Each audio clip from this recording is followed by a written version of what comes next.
Assalamualaikum warahmatullahi wabarakatuh. Perkenalkan, kami dari kelompok 1 mata kuliah Terjemahan Bahasa Arab Indonesia yang beranggotakan Julfan Fadlur Rahman, Anissa Nurul Rahmani, Dinda Yulianda, Laura Mawita, dan Mewangi Dewi Lestari Ningrum. Materi yang akan kami sampaikan ialah teknik, prinsip, dan syarat terjemahan serta komparatif antara terjemahan dengan penafsiran. Bismillahirrohmanirrohim. Assalamualaikum warahmatullahi wabarakatuh. Ismi Dinda Yulianda, Anna min Garut. Di sini saya akan menjelaskan mengenai teknik atau cara menerjemahkan. Menurut Al-Farisi, tahun 2011 halaman 61 mengatakan bahwa penerjemahan sebenarnya merupakan penjabaran dari prosedur penerjemahan. Artinya, penerjemahan adalah suatu cara atau prosedur untuk menjabarkan sesuatu objek yang akan diterjemahkan. Menurut Newmark, dalam Al-Farisi tahun 2011 halaman 62 mengemukakan beberapa prosedur atau teknik penerjemahan. Yang pertama, ada prosedur literal. Prosedur ini digunakan manakala makna bahasa sumber memiliki kedekatan dengan makna bahasa target. Prosedur ini sangat text-centered sampai-sampai struktur bahasa sumber pun termasuk word order dipertahankan sedemikian rupa. Artinya, dalam prosedur ini harus berpusat pada teks dan tetap mempertahankan susunan katanya. Yang dimaksud dengan bahasa sumber adalah bahasa asli yang akan diterjemahkan, dan bahasa target adalah bahasa yang akan dipakai dalam proses penerjemahan. Dalam hal ini, bahasa sumbernya adalah bahasa Arab dan bahasa targetnya adalah bahasa Indonesia. Kemudian, yang kedua ada prosedur transkripsi. Prosedur transkripsi adalah proses pengalihan kata atau frase dari bahasa sumber ke dalam bahasa target dengan cara menyalin bentuk hurufnya. Alih huruf atau aksara ini lazim dinamakan transliter asli. Dapat dikatakan bahwa prosedur transkripsi ini adalah proses pengalihan kata atau frase dari bahasa asli atau bahasa sumber ke dalam bahasa target. Nah, contoh dari prosedur transkripsi ini adalah nama jalan, nama orang, nama jabatan, nama koran atau majalah. Yang ketiga, ada prosedur ekuivalensi budaya. Melalui prosedur ini, penerjemah berupaya mencari padanan yang pas dalam menerjemahkan ungkapan-ungkapan kebudayaan bahasa sumber. Padanan ini diupayakan sesuai dengan ungkapan-ungkapan kebudayaan yang berlaku dalam bahasa target. Artinya, dalam prosedur ekuivalensi budaya ini berupaya untuk mencari padanan kata atau kalimat yang pas dengan bahasa target yang harus berterima dengan pembacanya. Dan dalam prosedur ekuivalensi budaya ini menerjemahkan ungkapan-ungkapan kebudayaan dari bahasa sumber menjadi bahasa target. Contohnya ada ungkapan dari bahasa sumber, sebelum memanah, isi dahulu tabung anak panah. Nah, akan lebih berterima dan akan lebih dimengerti dengan diterjemahkan menjadi sedia payung sebelum hujan. Nah, terjemahan ini dapat diterima oleh pembaca bahasa target. Selanjutnya, prosedur ini kemudian dijabarkan dalam 3 teknik penerjemahan. Yang pertama, ada teknik korespondensi. Teknik ini, penerjemah menyamakan konsep bahasa sumber dalam bahasa target. Operasional teknik ini dilakukan dengan menyamakan konsep bahasa sumber dan bahasa target melalui penerjemahan kata dengan kata atau frase dengan frase. Artinya, dalam proses ini harus menyamakan konsep bahasanya seperti kata dengan kata, frase dengan frase. Selanjutnya yang kedua ada teknik deskripsi. Penggunaan teknik ini dilakukan dengan cara menjelaskan makna kata bahasa sumber dalam bahasa target. Dengan teknik ini, sebuah kata bahasa sumber diterjemahkan menjadi frase atau frase yang sederhana menjadi kompleks.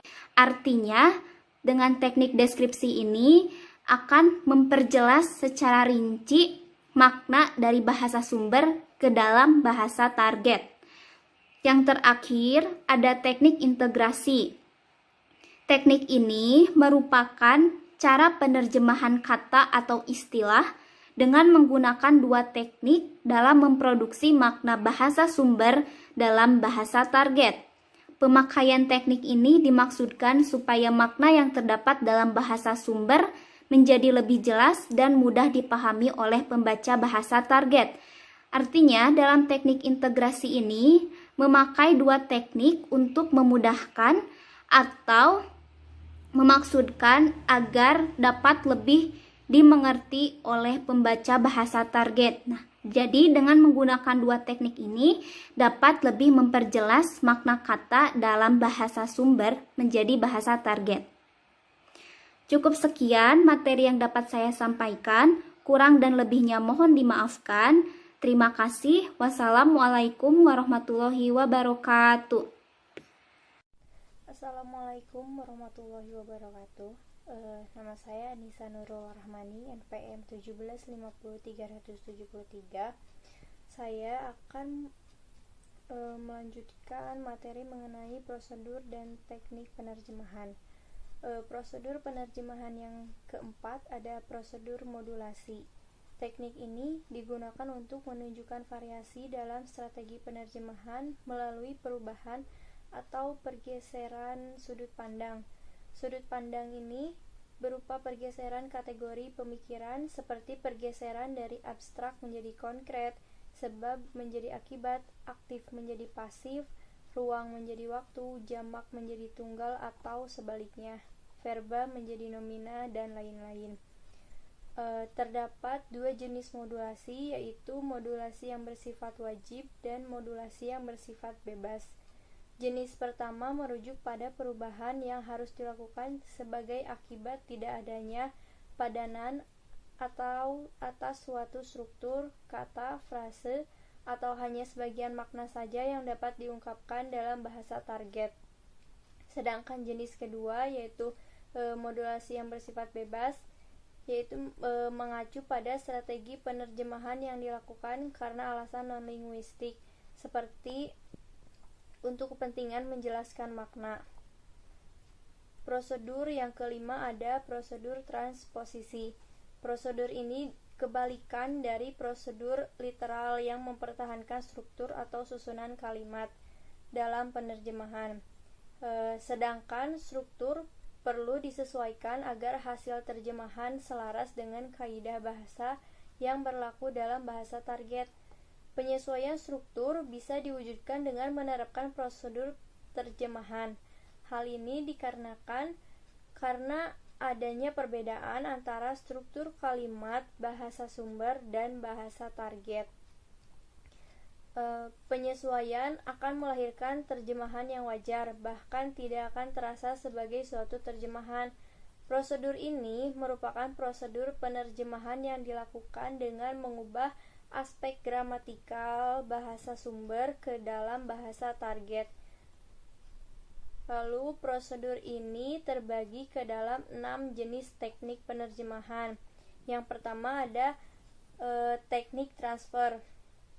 Teknik transfer ini merupakan teknik penerjemahan yang diterapkan dengan cara mengalihkan fungsi sintaksis, kategori, dan kata sarana dari bahasa sumber ke bahasa target.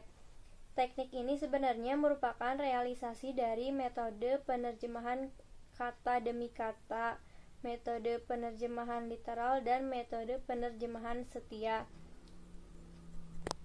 Ketiga metode ini cenderung mempertahankan bahasa sumber.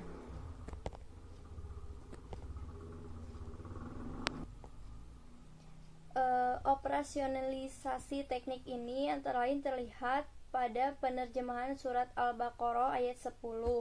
Pada ayat tersebut terdapat penggalan yang jika diterjemahkan menjadi dalam hati mereka ada penyakit. Penerjemahan ini terjadi pengalihan fungsi sintaksis PS menjadi PS dari bahasa Arab ke bahasa Indonesia. Selain itu, urutan kata dipertahankan dan kategori sintaksis relatif sama. Yang kedua ada teknik transmutasi. Teknik ini merupakan teknik penerjemahan yang diterapkan dengan mengubah pola urutan fungsi kategori sintaksis bahasa Arab dalam bahasa Indonesia. Pengubahan dilakukan dengan cara memindahkan tempat, baik dengan mendahulukan ataupun mengakhirkan salah satu unit gramatikalnya. Teknik ini memiliki beberapa pola, yaitu pola SP menjadi PS, pola PS menjadi SP, dan KSP menjadi KSS. Yang ketiga ada teknik reduksi. Teknik ini merupakan cara penerjemahan yang dilakukan dengan menghilangkan unsur gramatikal bahasa sumber dalam bahasa target. Dalam penerjemahan Arab Indonesia, penggunaan teknik reduksi dapat terlihat pada pengurangan pola PS menjadi P atau S yang implisit. Terkadang kalimat bahasa Arab yang berpola PS mesti direduksi unsur S-nya sehingga menjadi P saja dalam bahasa Indonesia.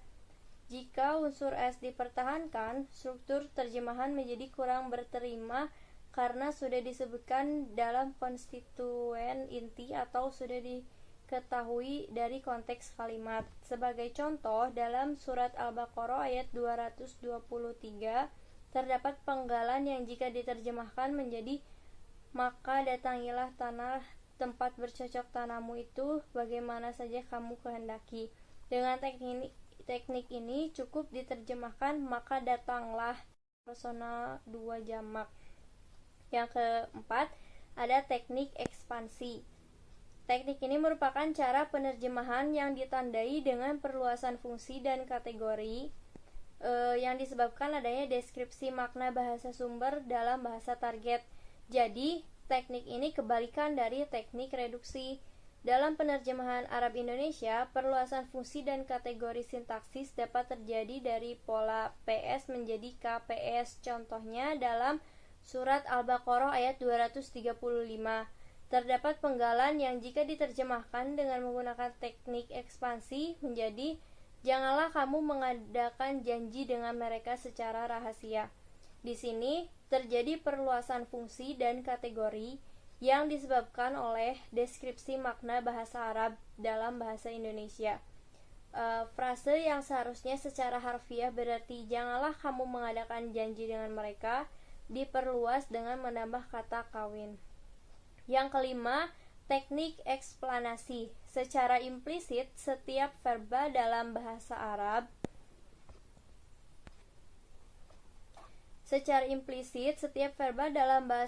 sudah mengandung pronomina sesuai dengan varian konjungsi verba baik dalam fiil madi ataupun fiil mudhari.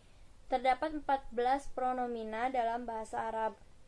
Ke-14 varian pronomina ini dipilah berdasarkan aspek persona, numeralia, dan jantina. Hasilnya, penggalan ayat ke-110 surat Toha mesti diterjemahkan menjadi dia mengetahui apa yang ada di hadapan mereka dan apa yang ada di belakang mereka. Kemunculan pronomina dia dalam terjemahan akibat dari penggunaan teknik ini, sebab secara implisit verba ya'lamu sudah mengandung pronomina huwa yang artinya dia. Dengan demikian, teknik ini merupakan teknik penerjemahan yang ditandai dengan pengeksplisitan unsur linguistik bahasa sumber dalam bahasa target. Nah, yang terakhir ada teknik substitusi. Teknik ini merupakan cara penerjemahan yang dilakukan dengan mengganti fungsi sintaksis bahasa sumber dengan fungsi lain dalam bahasa target. Terkadang, mengganti fungsi sintaksis bahasa sumber dalam bahasa target seperti mengganti objek dengan subjek dan objek dengan keterangan.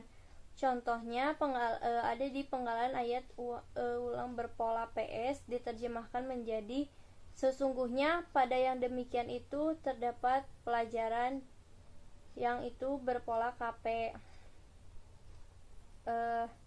Sekian pemaparan materi dari saya. Wassalamualaikum warahmatullahi wabarakatuh. Assalamualaikum warahmatullahi wabarakatuh. Ismahuli an uqadima lakum nafsi, ismi Mawangi Dewi Lestari Ningrum, saufa asyrafu madatal prinsip-prinsip penerjemahan. Yang pertama, prinsip dasar. Menurut Eltin Dolet, penerjemah harus memiliki kemampuan antara lain. Yang pertama, pemahaman. Penerjemah haruslah sepenuhnya memahami isi dan maksud pengarang yang tertuang di dalam bahasa sumber. Yang kedua, pengetahuan. Penerjemah haruslah mempunyai pengetahuan bahasa yang sempurna, baik bahasa sumber maupun bahasa sasaran. Yang ketiga, menghindari kecenderungan menerjemahkan per kata. Penerjemah haruslah menghindari kecenderungan menerjemahkan kata per kata, oleh karena apabila teknik demikian ia lakukan, maka ia akan merusak makna kata asli dan keindahan ekspresi. Yang keempat, ungkapan sehari-hari. Penerjemah haruslah mampu mengungkapkan ungkapan-ungkapan yang biasa digunakan dalam kehidupan sehari-hari. Yang kelima, menyajikan warna dan nada asli. Penerjemah haruslah mempunyai kemampuan menyajikan nada atau ton dan warna asli bahasa sumber dalam karya terjemahannya. Yang selanjutnya ialah prinsip umum. Menurut Abdurrahman Suparno dan Muhammad Azhar, prinsip umum penerjemahan antara lain yang pertama kalimat pendek. Penggunaan kalimat pendek sangat diperlukan, yakni 30-45 kata per kalimat lebih dari cukup. Yang kedua, menghilangkan kata mubazir. Hal ini dapat dilakukan dengan mengganti kalimat yang terlalu panjang dan tidak efektif. Yang ketiga, singkat, simpel, dan bisa dipahami. Hal ini dilakukan agar pembaca tidak merasa bosan dan dapat dipahami oleh pembaca dengan mudah. Yang keempat, menghindari bahasa yang sulit dipahami. Yang kelima, menghindari pengulangan kata agar menjadi kalimat atau paragraf yang efektif. Yang keenam, sesuai ejaan yang disempurnakan. Yang ketujuh, variatif. Dan yang kedelapan, tidak terpengaruh struktur asing. Selanjutnya ialah prinsip-prinsip terjemah sebagai pedoman penerjemahan. Yang pertama ialah ketepatan dan keakuratan. Seorang penerjemah haruslah tepat dan akurat dalam menerjemahkan karya dari bahasa sumber ke dalam bahasa sasaran. Ketika penerjemah tidak fokus pada terjemahan sehingga mengakibatkan ketidaktepatan terjemahan, maka akan terjadi kekeliruan yang fatal terutama bagi penafsiran pembaca tentang apa yang sudah diterjemahkan. Yang kedua, kejelasan. Kejelasan yang dimaksud di sini adalah kejelasan hasil dari terjemahan. Artinya, penerjemah harus menguasai betul-betul bahasa sasaran sehingga apa yang hendak disampaikan oleh penerjemah benar-benar bisa dipahami oleh pembaca atau bahasa sasaran. Yang ketiga, terjemahan kewajaran atau kealamiahan. Seorang penerjemah harus mengerti tentang prinsip kewajaran dan kealamiahan. Penerjemah boleh saja menambahkan materi dalam terjemahan dan juga dapat mengurangi materi yang tidak perlu, tetapi harus dalam batas wajar. Yang keempat ialah tidak mengubah maksud pengarang teks asal. Prinsip ini sudah sangat jelas untuk penerjemah, tetapi pada praktiknya penerjemah kesulitan untuk tidak mengubah maksud pengarang asal atau teks sumber secara alami atau secara 100%. Yang kelima, menghasilkan terjemahan yang mudah dipahami pembaca. Penerjemah merupakan bagian dari komunikasi. Oleh karena itu, suatu terjemahan hendaknya mudah dipahami dan dimengerti agar tujuan komunikasi antara pembaca dan pengarang bisa tercapai. Yang keenam, menghormati tata bahasa penerima. Dalam proses penerjemahan, tata bahasa untuk bahasa sasaran harus dihormati. Ini berarti tata bahasa sumber tidak seharusnya dipaksakan dalam teks terjemahan. Yang terakhir, menerjemahkan makna bahasa, bukan bentuk bahasa. Dalam proses penerjemahan, makna harus menjadi prioritas utama. Penerjemah hendaknya jangan terlalu memaksakan diri untuk menerjemahkan bentuk bahasa sumber sehingga menghasilkan terjemahan yang berbelit-belit, kaku dan sulit dipahami. Jadi selalu prioritaskan makna dan tujuan pengarang, bukan terpaku pada bentuk bahasa. Terima kasih. Bismillahirrahmanirrahim. Assalamualaikum warahmatullahi wabarakatuh. Mas Al-Khair, Ana Zipampadu Rahman min Cirilin, Ana Seakdam an Mutatalabat al-Mutarajim. Syarat terjemahan ada 4 poin. Yang pertama, berdiri sendiri. Maksud berdiri sendiri di sini dapat diartikan bukan kita berdiri di depan lantai ataupun berdiri di depan sana secara seorang atau secara sendiri, melainkan terjemahan itu tidak ada yang mengganggu ataupun tidak ada yang mengaitkannya, karena terjemahan itu bersifat mutlak gitu. Karena makna atau terjemahan itu dapat diartikan mempunyai makna tunggal apabila ada yang mengaitkannya atau ada yang menimpanya, tidak termasuk syarat-syarat terjemahan. Itu dimaksud dengan berdiri sendiri. Yang kedua, tidak boleh ditambah maupun dikurangi. Terjemahan itu harus begitu adanya, seperti lagu-lagu lagu apa ya, nggak tahu. Tidak dapat ditambah ataupun tidak dapat dikurangi, karena terjemahan itu bersifat mutlak. Maka apabila sebuah makna atau sebuah terjemahan, misalnya kata saya, dalam penulisannya pun harus tetap saya, tidak boleh ditambah ataupun dikurangi. Misalnya ditambah saya jomblo, tidak, harusnya tetap saya, seperti itu. Yang ketiga, memenuhi makna teks asli. Syarat-syarat terjemahan maksud memenuhi makna teks asli, yaitu apabila dalam teks aslinya tertulis seperti itu, maka kita selaku penerjemah harus juga menuliskannya seperti itu. Hampir berkaitan dengan yang tidak boleh ditambah maupun dikurangi. Memenuhi makna teks asli, jadi benar-benar makna teks aslinya itu dapat tersampaikan ataupun dapat dituliskan kembali secara baik dan benar. Yang terakhir, pengertian dan maksud pengarang aslinya. Terjemahan harus dapat tersampaikan ataupun dapat diartikan dari pengarang aslinya, karena pengarang asli adalah orang pertama yang membuat terjemahan tersebut ataupun membuat sebuah makna dari terjemahan tersebut. Apabila pengertian dan maksud si pengarang tersampaikan, maka kita selaku penerjemah pun akan menerjemahkannya secara baik. Selanjutnya, yang tadi syarat-syarat terjemahan, sekarang syarat-syarat penerjemahnya. Kita sebagai calon-calon penerjemah ataupun sekarang kita sebagai penerjemah, yaitu penerjemah bahasa Arab, harus mengetahui syarat-syaratnya, yaitu ada 7 poin ataupun ada 7 bagian. Poin yang pertama, mengetahui tatanan dalam bahasa asli dan terjemahan.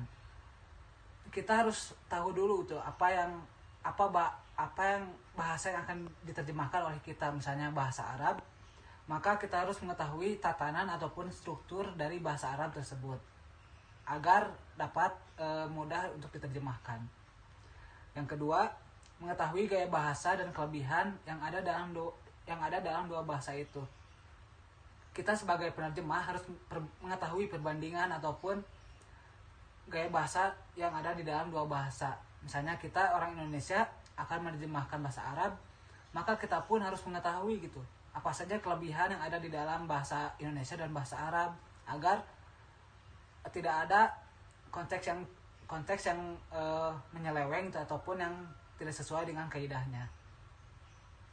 Yang ketiga, mengetahui bidang ilmu yang diterjemahkan. Bidang ilmu yang diterjemahkan di dalam bahasa Arab tentunya ada patokannya ataupun ada kaidahnya. Mengenal gaya bahasa dan pengungkapan pengarang. Selain kita mengetahui bidang ilmu apa yang diterjemahkan ataupun yang disampaikan oleh pengarang, kita juga harus mengenal gaya bahasa yang disampaikan ataupun yang diterapkan oleh si pengarang tersebut. Misalnya gaya bahasa si pengarang itu menggunakan gaya bahasa yang menggunakan diksi ataupun majas apa. Karena kita selaku penerjemah dari bahasa Indonesia, maka kita pun dapat leluasa ataupun dapat langsung mengetahui bagaimana gaya bahasa yang diterapkan oleh pengarang tersebut. Yang kelima, mampu memindahkan ide-ide yang terdapat pada teks yang diterjemahkan. Setelah kita mengenal gaya bahasa yang diterapkan oleh pengarang, secara tidak langsung kita mendapatkan suatu info ataupun suatu pengetahuan yang terdapat pada teks yang terjemahan tersebut. Lalu kita suatu pemikiran-pemikiran tersebut dapat dijadikan sebuah ide-ide yang nantinya akan dituangkan dalam sebuah tulisan. Selanjutnya, merangkai ide-ide dan pengungkapan yang mendekati gaya bahasa pengarang. Setelah tadi kita mendapatkan suatu ide ataupun suatu pengetahuan dari apa yang diterjemahkan ataupun dari apa yang disampaikan oleh pengarang, kita dapat merangkainya ataupun menyusunnya dalam sebuah tulisan. Namun perlu kita ketahui, ide-ide yang kita dapat lalu kita rangkai harus mendekati gaya bahasa pengarang. Kita tidak bisa seenaknya merubah ataupun mengubah alur yang disampaikan oleh pengarang tersebut. Maka kita pun harus benar-benar meskipun tidak mirip tetapi mendekati gaya bahasa pengarang yang disampaikan dalam teks terjemahan. Yang terakhir, menjaga ruh atau jiwa pada teks yang asli. Perlu kita garis bawahi, ini adalah yang sangat penting karena menjaga itu bukanlah hal yang mudah ya, kan, tetapi menjaga itu suatu kerjaan yang baik ataupun yang sangat istimewa gitu ya, karena apabila keaslian dalam teks dijaga, dapat terjaga, maka informasi ataupun ilmu yang dapat kita sampaikan dapat baik pula, karena keaslian teks merupakan yang sakral, karena teks asli adalah teks yang pertama dibuat oleh pengarang. Apabila kita dapat menjaga keutuhan ataupun keaslian pada teks tersebut, itu merupakan hal yang baik. Cukup sekian materi dari saya, mohon maaf bila banyak kesalahan. Jazakumullahu khairan katsiran. Wassalamualaikum warahmatullahi wabarakatuh. Waalaikumsalam warahmatullahi wabarakatuh. Perkenalkan, nama saya Laura Mohita dengan NPM 1750395. Di sini saya akan melanjutkan materi tentang komparatif antara terjemahan dengan penafsiran. Yang pertama ada pengertian tafsir. Secara etimologi, tafsir berarti menjelaskan, menerangkan, menampilkan, menyibak, dan merinci. Tafsir berasal dari isim masdar dari wazan. Pengertian tafsir secara bahasa ditulis oleh Ibnu Matsur ialah membuka dan menjelaskan maksud yang sukar dari suatu lafaz. Di dalam Kamus Bahasa Indonesia, kata tafsir diartikan dengan keterangan atau penjelasan tentang ayat-ayat Al-Quran. Menurut Al-Jurjani, dalam At-Tarifat, tafsir adalah menjelaskan makna Al-Quran baik dari segi urutannya, kisahnya, sebab turunannya, dengan mengemukakan kalimat yang menunjukkan pada makna secara terang. Yang kedua ada pengertian terjemah. Terjemah secara bahasa berarti menyalin atau memindahkan dari suatu bahasa ke dalam bahasa lain atau mengalih bahasakan. Jadi, substansi dari terjemah adalah memindahkan bahasa pokok kepada bahasa sasaran dengan tidak merubah semua kandungan makna dan maksud awal. Yang ketiga, perbedaan tafsir dengan terjemahan. Tafsir dengan terjemah atau baik terjemah secara harfiah dan terjemah secara tafsiriyah tidak sama. Hanya terdapat perbedaan-perbedaan, antara lain sebagai berikut. Yang pertama ada tafsir. Tafsir selalu ada keterkaitan dengan bahasa asalnya dan tidak mesti adanya pemindahan bahasa. Sedangkan terjemahan terjadi perpindahan bahasa dari bahasa pertama ke bahasa terjemah atau kedua. Bahasa pertama tidak melekat pada bahasa terjemah. Yang B, tafsir. Tafsir harus dilakukan apabila usaha menerangkan makna. Ayat baru dapat dicapai dengan penguraian secara meluas. Sedangkan terjemahan tidak boleh penguraian melebihi dari sekedar pemindahan bahasa. Yang ketiga, tafsir adanya usaha menerangkan masalah, baik keterangan itu secara ikmali atau garis besarnya, maupun secara tafsili atau terperinci. Sedangkan terjemahan dituntut terpenuhinya semua makna dan maksud yang ada dalam bahasa yang diterjemahkan. Yang D, yang terakhir, tafsir pengakuan didapatkan dari orang sepaham dengan yang membaca hasil penafsiran. Sedangkan terjemahan, penerjemah diakui sudah melakukan penerjemahan apabila ia telah berhasil memindahkan makna bahasa yang pertama ke bahasa terjemah. Sekian materi yang dapat saya sampaikan, saya kembalikan kepada moderator. Terima kasih.